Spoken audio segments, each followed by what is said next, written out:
Chers frères et sœurs, bonsoir. Nous sommes très heureux de vous savoir nombreux à nous suivre en ce moment. Vous êtes bien sûr sur votre émission École de Dieu. Cette émission qui vous permet de vous enraciner dans votre relation avec Dieu à travers la connaissance de sa parole. Nous sommes au 20e numéro de notre enseignement sur le salut et nous continuons dans le 8e sujet, à savoir les raisons de notre salut. Nous avions déjà assez expliqué ce que c'est que le salut, mais on ne le dira jamais assez. Le salut consiste à obtenir de la part de Dieu la foi surnaturelle et le Saint-Esprit à travers la révélation de l'œuvre de la croix afin de devenir participant de la nature divine. 2 Pierre chapitre 1 verset 4. C'est une chose différente à l'adhésion à une communauté chrétienne. Le salut est une expérience spirituelle personnelle de la vie de l'esprit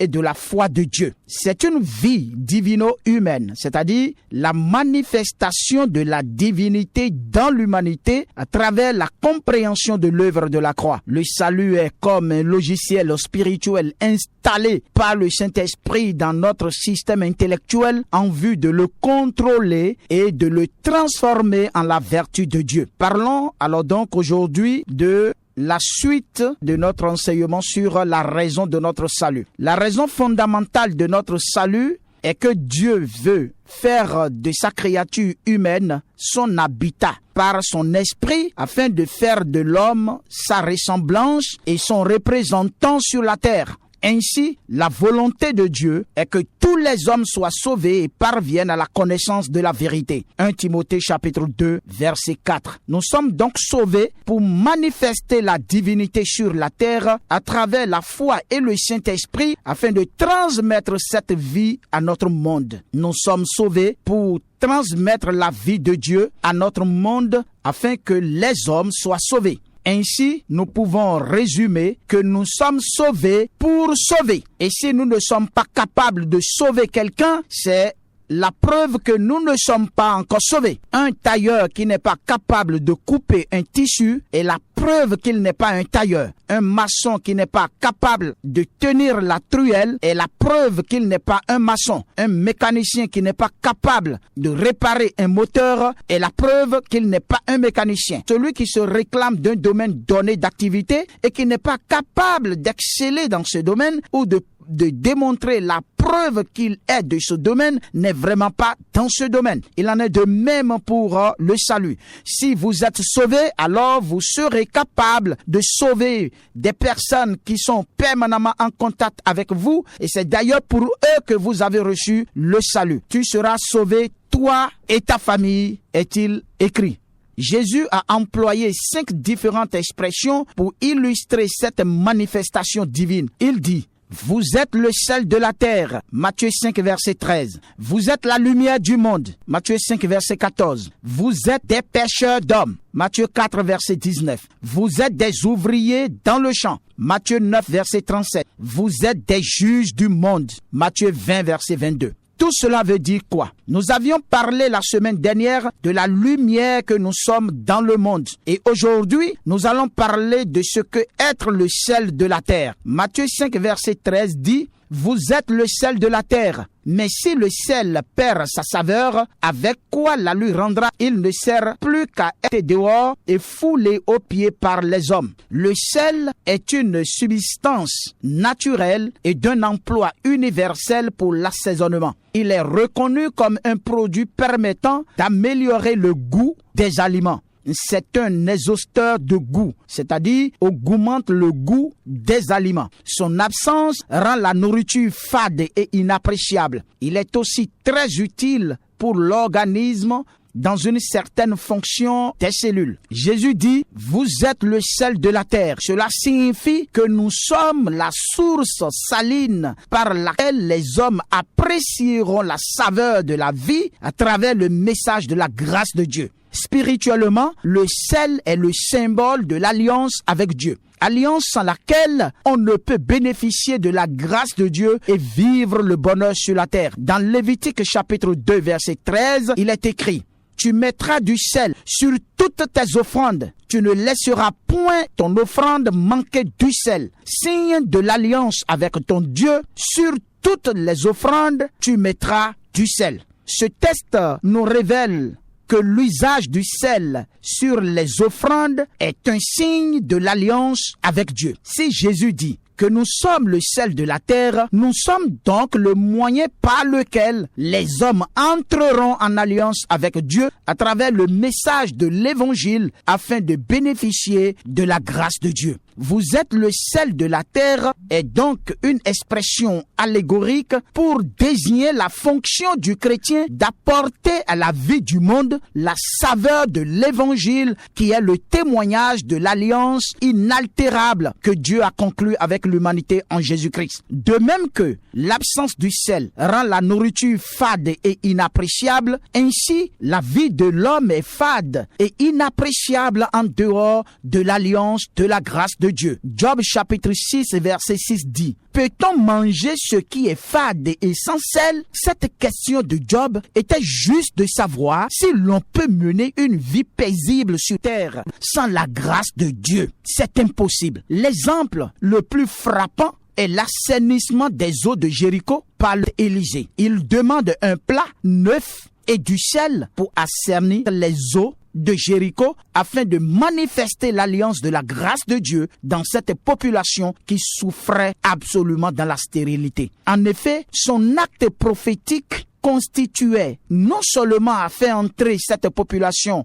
en alliance de la grâce de Dieu, mais aussi en raison du plat neuf, annoncer symboliquement la nouvelle alliance de Jésus à travers laquelle l'humanité tout entière retrouverait la saveur de la vie dans cette grâce de Dieu, dans cette alliance de Dieu. 2 Rois chapitre 2, verset 20 au verset 22 dit, il dit: apportez-moi un plat neuf et mettez-y du sel. Et il alla vers la source des eaux et il y jeta du sel et dit: ainsi parle l'Éternel, j'assainis ces eaux. Il n'en proviendra plus ni mort ni stérilité, et les eaux furent assainies jusqu'à ce jour, selon la parole qu'Élisée avait prononcée. La ville de Jéricho est le symbole de notre monde. Tout est beau, mais dangereux. Le verset 19 de 2 Rois chapitre 2 dit: les gens de la ville dirent à Élisée: voici le séjour de la ville est bon, comme le voit mon Seigneur, mais les eaux sont mauvaises et le pays est stérile. Le séjour est bon, mais la source est mauvaise et le pays est stérile. Plusieurs personnes sont comme cela. Elles sont très belles avec corpulence et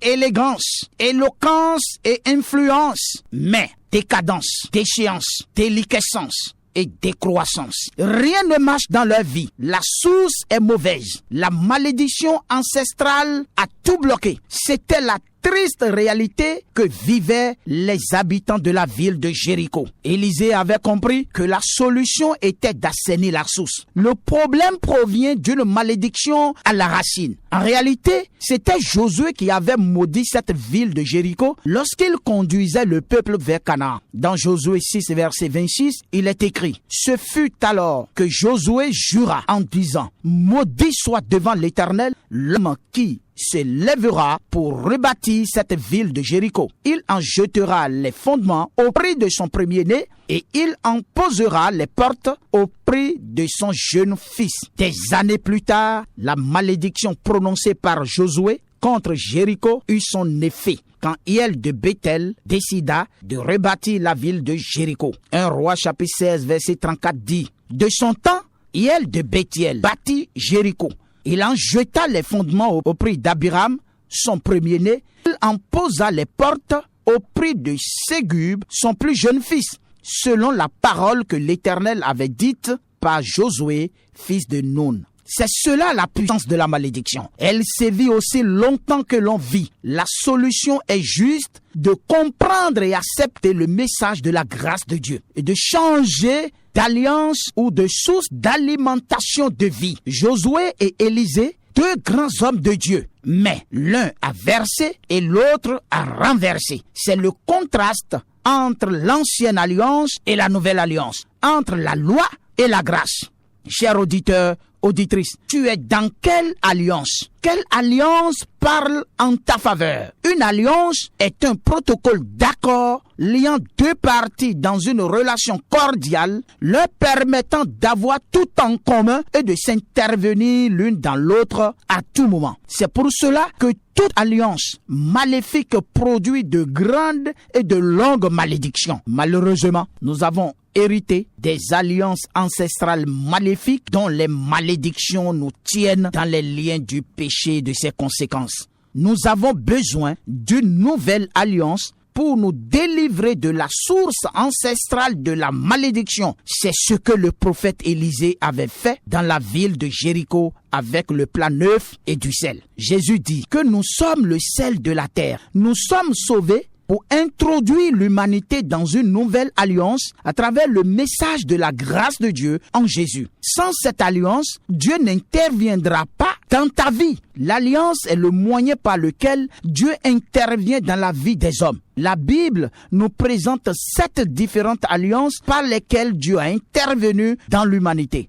La première avec Adam et Ève avant le péché, pour établir les principes de relation entre divinité et humanité. Genèse 2, verset 16. Malheureusement, l'homme a violé les principes pour se retrouver sous la malédiction. Dieu va conclure une deuxième alliance avec eux après le péché en faisant la promesse du Rédempteur pour la récupération et la restauration de l'humanité à travers la postérité de la femme. Genèse 3, verset 15. Ensuite, Dieu va conclure une troisième alliance avec Noé après le déluge pour confirmer la promesse du Rédempteur à travers la bénédiction de son fils Sem, lequel est l'image de Christ. Le signe de cette alliance était l'arc-en-ciel. Genèse 9, verset 11 à 16, le verset 26 au verset 27. Après cela, Dieu va conclure une quatrième alliance avec Abraham pour fonder la nation d'Israël en confirmant la promesse du Rédempteur à travers sa descendance, c'est-à-dire le Christ. Genèse 17, verset 2 à 7, Galates 3, verset 16. Pour la 5e fois, c'est l'alliance du mont Sinaï avec Israël. Elle instaure la loi d'expiation par anticipation à l'œuvre de la croix. Exode 19, verset 5, Hébreux 5, verset 1 à 16, Hébreux 9, verset 6 à 12. La 6e alliance fut avec David pour introduire le fils du roi qui régnera éternellement sur son trône en la personne toujours de Jésus. 2 Samuel 7, verset 16 à 17, Matthieu 1, verset 1, Luc 1, verset 31 à 33, Romains 1, verset 3 à 4. Enfin, la 7e et la dernière alliance fut conclue par le sang de Jésus et appelée alliance éternelle. Hébreux 13, verset 20. Tous ceux qui doivent hériter de la vie éternelle la comprendront et l'accepteront. C'est l'alliance de la grâce de Dieu, c'est-à-dire celle qui accorde la venue du Saint-Esprit pour la transformation des cœurs et par laquelle on hérite la vie éternelle. Aussi longtemps qu'une personne n'aura pas compris cette alliance et entrer dans cette alliance éternelle avec le Christ, il ne pourra pas jouir du salut. Parlons de la relation existante entre Christ et chacune de ces 7 alliances. En premier, Christ en tant que second homme et dernier Adam recouvre la gloire qu'avait reçue Adam par alliance en Éden avant le péché, ce qu'il a perdu par la chute. En deuxième, Christ est la postérité de la femme dont parle l'alliance avec Adam déchu, qui va écraser la tête du serpent et qui sera mordu au talon. En troisième, Christ, comme le plus grand fils, le premier-né de la création, accomplit suprêmement la promesse faite à Sem lors de l'alliance avec Noé. En quatrième, Christ est la postérité promise lors de l'alliance avec Abraham. Il est le fils d'Abraham, obéissant jusqu'à la mort. En cinquième, Christ sous le régime de l'alliance du Sinaï, vécut sans péché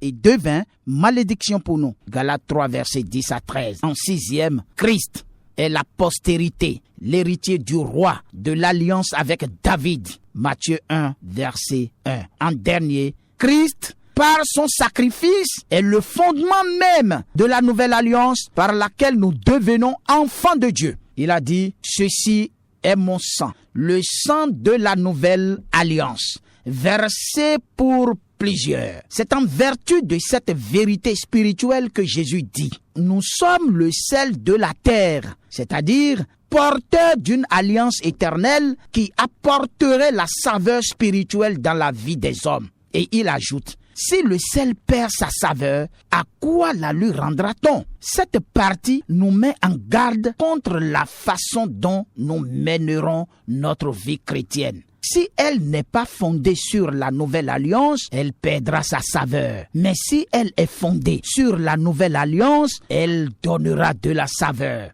La nouvelle alliance est le moyen par lequel le Christ entre en relation avec nous, nous délivre de la puissance des ténèbres, nous délivre de la puissance du péché et nous délivre de la condamnation de la loi.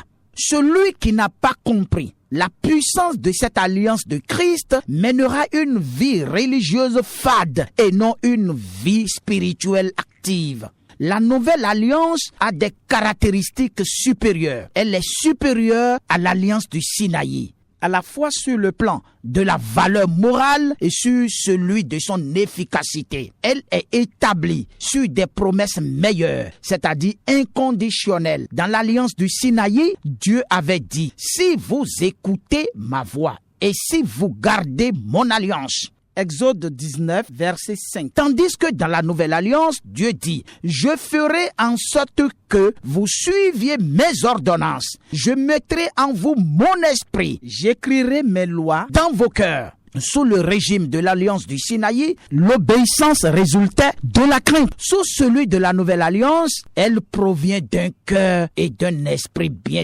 disposé, c'est-à-dire la transformation de l'être intérieur par le Saint-Esprit. La nouvelle alliance assure à chaque croyant la révélation personnelle du Seigneur. Hébreux 8, verset 11. Elle garantit le complet oubli des péchés et la transformation du cœur en vue d'une vie de sanctification. Hébreux 8, verset 12. Elle repose sur une rédemption déjà accomplie et donne une justification gratuite à quiconque croit. Hébreux 9, verset 11 à 12 et le verset 18 à 23. Enfin, la teneur de la nouvelle alliance est: je vous donnerai un cœur nouveau. Alors, ayant un cœur nouveau, nous manifesterons une vie nouvelle. Et cette vie, l'apôtre Paul l'a dit: si je vis, ce n'est plus moi qui vis, c'est le Christ qui vit au travers de moi. La puissance de Dieu se manifestera dans l'intérieur de l'homme et le mettra en connexion et en relation avec son Dieu